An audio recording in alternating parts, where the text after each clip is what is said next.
আসসালামু আলাইকুম সুপ্রিয় শিক্ষার্থীরা, আমরা 2024 সালে যারা নন মেজর ফিজিক্স 1 পরীক্ষা দিবেন তাদের জন্য একটা সাজেশন তৈরি করার চেষ্টা করেছি। সো এখানে আমরা প্রশ্নের গুরুত্ব অনুসারে কোন প্রশ্নটা বেশি ইম্পর্টেন্ট, মানে কোনটার চেয়ে কোনটা বেশি ইম্পর্টেন্ট সেটা বোঝানোর জন্য আমরা 100%, 99% এই জিনিসগুলো লিখে রাখছি। সো যে প্রশ্নগুলো 100% বা 98% বা 99% আছে সেগুলো কিন্তু আপনারা স্কিপ করতে পারবেন না, ঠিক আছে? আর সবগুলাই পড়তে হবে। বিশেষ করে যারা হচ্ছে শুধু পাস করার চিন্তা ভাবনা করতেছেন তারা এই 100% বা 98% যে প্রশ্নগুলো দেওয়া আছে সেগুলো কিন্তু স্কিপ করতে পারবেন না, সবগুলো প্রশ্ন পড়তে হবে।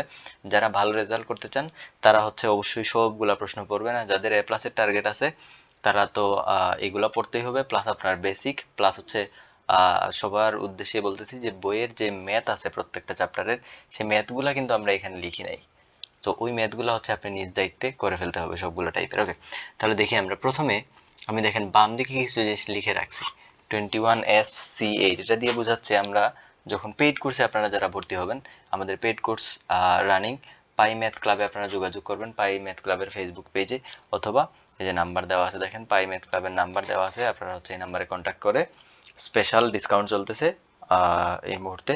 সো আপনারা ভর্তি হয়ে যেতে পারবেন আমাদের ফিজিক্স 1, ফিজিক্স 2, ফিজিক্স 3 তিনটা কোর্সই হচ্ছে রানিং চলতেছে বর্তমানে। ওকে, তো দেখেন আমাদের এই যে গসের ডাইভারজেন্স উপপাদ্য এবং হচ্ছে গ্রিনের উপপাদ্য গসের ডাইভারজেন্স উপপাদ্য 100%, মানে এখান থেকে একটা প্রশ্ন আসবেই মোটামুটি, বলেন যে এটা শিওর দুইটা থেকে যে কোনো একটা আসবেই। এগুলো আছে কোথায়? গসের যে প্রশ্নটা সেটা আছে 21 সলভ নামে আমাদের একটা ফোল্ডার আছে। যখন আপনি আমাদের পেইড কোর্সে ভর্তি হবেন তখন 21 সলভ নামে হচ্ছে আমাদের একটা ফোল্ডার আছে। সেই ফোল্ডারের ভিতরে 21 সালে সবগুলা প্রশ্ন সলভ করা হয়েছে, ক্লাস 1, ক্লাস 2 এরকম দিয়া। তো 21 সলভ ফোল্ডারের 8 নাম্বার ক্লাসে হচ্ছে গসের ডাইভারজেন্স থিওরামটা হচ্ছে আপনারা পাবেন, ঠিক আছে? আর গ্রিনের উপপাদ্যটা আপনারা পাবেন হচ্ছে চ্যাপ্টার 1 এর ক্লাস 6 এ। এটা অবশ্যই 100% এটা পড়তে হবে। কার্ল ডাইভারজেন্সের ভৌত তাৎপর্য 98% কমন, এটা পড়তেই হবে। কোথায় আছে? চ্যাপ্টার 1 এর ক্লাস 1 এ আছে। তারপরে এই যে অঙ্কটা দেখেন, তিনটা অঙ্ক দেওয়া আছে, খুবই ইম্পর্টেন্ট অঙ্ক, 100% কমন পরীক্ষায় আসার জন্য। চ্যাপ্টার 1 ক্লাস হচ্ছে 3 এবং 5, চ্যাপ্টার 1 এর ক্লাস 3 এবং ক্লাস 5 আপনারা হচ্ছে আমাদের পেইড ব্যাচে ঢুকলেই এই জিনিসগুলো পেয়ে যাবেন। তারপর হচ্ছে অসংরক্ষণশীল বল 100% কমন, স্প্রিং বল দ্বারা সম্পাদিত কাজ, অথবা এই যে প্রশ্ন এইভাবেও বলতে পারে, কে স্প্রিং ধ্রুবক বিশিষ্ট স্প্রিংকে এক্স পরিমাণ প্রসারণের জন্য কৃত কাজ। দুইটাই 100% কমন, এগুলা বাদ দেওয়া যাবে না, ঠিক আছে? এগুলা কোনোভাবেই বাদ দিতে পারবেন না। ক্লাস নাম্বার হচ্ছে যে 21 সলভ ফোল্ডারের ক্লাস নাম্বার 19। তারপর দেখেন সংরক্ষণশীল বলের ক্ষেত্রে মোট শক্তি E = এই যে এটা 100% কমন প্রশ্ন, 100% কমন, এটা মিস দিতে পারবেন না, এটা পড়তেই হবে। 100% কমন আছে কোথায়? চ্যাপ্টার 2 এর ক্লাস 9, পরের প্রশ্ন আছে চ্যাপ্টার 3 এর ক্লাস 12, পরেরটা আছে দেখেন 21 সলভ ক্লাস 3। তাহলে আশা করি বাম দিকে কি লিখছি এই জিনিস নিয়ে আপনাদের আর কোনো প্রবলেম হওয়ার কথা না, বুঝে যাবেন। এখন দেখেন এই যে টর্ক এবং কৌণিক বেগের মধ্যে সম্পর্ক, আরেকটা হচ্ছে যে টর্ক এবং কৌণিক বেগের মধ্যে সম্পর্ক, একটা হচ্ছে কৌণিক ভরবেগের সংরক্ষণ সূত্র, আরেকটা হচ্ছে জড়তার ভ্রামকের সমান্তরাল অক্ষ উপপাদ্য। তিনটা প্রশ্ন থেকে যে কোনো একটা কিংবা দুইটাই চলে আসতে পারে, একটা কিংবা দুইটাও চলে আসতে পারে। সো এটা খুব ইম্পর্টেন্ট, এই তিনটা প্রশ্ন ভুলেও এই তিনটা প্রশ্ন বাদ দেওয়া যাবে না। তারপরে সুষম পাতলা গোলাকার চাকতি, লম্ব অক্ষের সাপেক্ষে জড়তার ভ্রামক, একটা হচ্ছে কেন্দ্রগামী লম্ব অক্ষের সাপেক্ষে জড়তার ভ্রামক, এটা আছে কোথায়? 21 সলভ অপশনের ক্লাস নাম্বার 14, 14 নম্বর ক্লাসে আছে। তারপরে হচ্ছে আমাদের ঘূর্ণনশীল বস্তুর গতিশক্তির রাশিমালা, সেটা দেখবেন। তারপরে হচ্ছে পৃথিবীর কেন্দ্র হতে আর দূরত্বে মহাকর্ষীয় বিভবের রাশিমালা, 95% কমন, ঠিক আছে? কমন বলতে ইম্পর্টেন্ট, 95% ইম্পর্টেন্ট। তারপরের প্রশ্ন হচ্ছে মুক্তিবেগ কাকে বলে, এর রাশিমালা নির্ণয় করো। মুক্তিবেগের রাশিমালা আমাদের নির্ণয় করতে হবে, খুবই ইম্পর্টেন্ট প্রশ্ন, মুক্তিবেগের রাশিমালা নির্ণয় করতে হবে। মুক্তিবেগ কাকে বলে, মুক্তিবেগের রাশিমালা নির্ণয় করতে হবে, 98% কমন। কেপলারের সূত্র হতে মহাকর্ষীয় সূত্র, কেপলারের সূত্র থেকে মহাকর্ষীয় সূত্র, এটাও মোটামুটি কমন প্রশ্ন, সেটাও দেখতে হবে। তারপরে হচ্ছে এই যে 100% কমন হচ্ছে পরের প্রশ্ন, y = 3k × 1 - 2 সিগমা, ভালো করে পড়তে হবে, মিস দেওয়া যাবে না। দেখা যায় পয়সনের অনুপাতের অঙ্ক 100% কমন। পৃষ্ঠটান পৃষ্ঠ শক্তির মধ্যে সম্পর্ক 98% কমন, 99% কমন। দেখাও যে বক্রতলের অভ্যন্তরে অতিরিক্ত চাপ 100% কমন, ভুলেও মিস দিবেন না, 100% কমন। আবার বলতেছি, আপনারা যারা আমাদের ক্রাশ কোর্সে ভর্তি হতে চাচ্ছেন, যেহেতু আপনাদের সামনে অল্প কয়েকদিন আছে, ক্রাশ কোর্সে যদি আমাদের ভর্তি হইতে চান তাহলে যোগাযোগ করবেন 01628885434 নাম্বারে। ওকে, হোয়াটসঅ্যাপে নক করলেই আমাদের কোর্সগুলো পেয়ে যাবেন।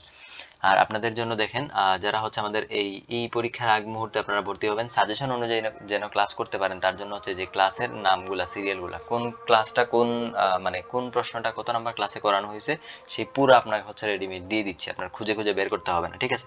ওকে, তারপরে দেখেন টরিসেলির উপপাদ্য এবং বার্নৌলি।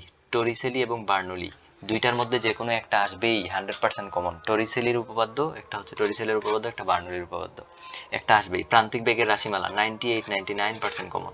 তারপরে অগ্রগামী তরঙ্গের সমীকরণ প্রতিষ্ঠা 100% কমন। তারপরে দেখেন সরল ছন্দিত গতিসম্পন্ন কণার মোট শক্তি হচ্ছে বিস্তারের বর্গের সমানুপাতিক, 95% ইম্পর্টেন্ট।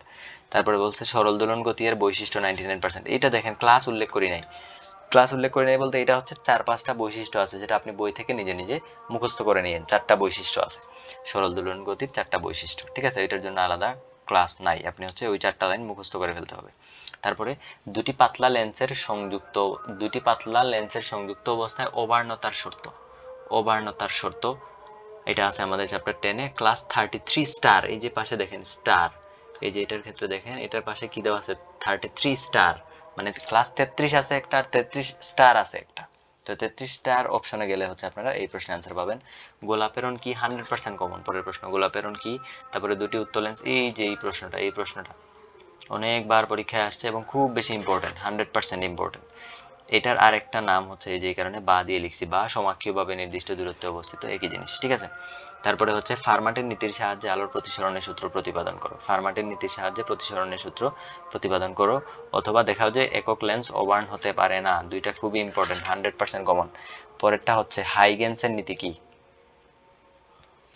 পরের প্রশ্ন হচ্ছে আমাদের হাইগেন্সের নীতি, 100% ইম্পর্টেন্ট। হাইগেনের নীতির সাহায্যে প্রতিসরণের সূত্র, হাইগেনের নীতির সাহায্যে প্রতিসরণের সূত্র, খুবই ইম্পর্টেন্ট প্রশ্ন। হাইগেনের নীতির সাহায্যে কি বের করতে হবে, প্রতিসরণের সূত্র। তারপরে হচ্ছে বিট ও ব্যতিচারের মধ্যে পার্থক্য, এটাও দেখবেন। ফ্রেনেল শ্রেণী, ফ্রনহোফার শ্রেণী, 95% কমন। সমতল নিঃসরণ গ্রেটিং এর সাহায্যে একবর্ণী আলোর তরঙ্গ দৈর্ঘ্য নির্ণয়, একবর্ণী আলোর তরঙ্গ দৈর্ঘ্য নির্ণয়, 95%, 95 না, এটা 98 দেন, 98% কমন। পোলারিমিটারের গঠন এবং আরেকটা হচ্ছে আপনার নিকল প্রিজম, এখান থেকে একটা চলে আসার সম্ভাবনা আছে। পোলারিমিটার এবং নিকল প্রিজম দুইটা থেকে একটা চলে আসছে। ওকে, আবার বলতেছি আমার নাম হচ্ছে সাকিব আহমেদ, আপনাদের সাথে আছি এবং আমাদের পেড কোর্স চলতেছে 01628885434। এইটা হচ্ছে আমাদের হোয়াটসঅ্যাপ নাম্বার। হোয়াটসঅ্যাপ নাম্বারে হচ্ছে আপনারা নক করলেই আমাদের কোর্স সম্পর্কে ডিটেইলস জানতে পারবেন এবং আমাদের কোর্সে ডিসকাউন্ট চলতেছে, ভর্তি হতে পারবেন। ওকে, আল্লাহ হাফিজ।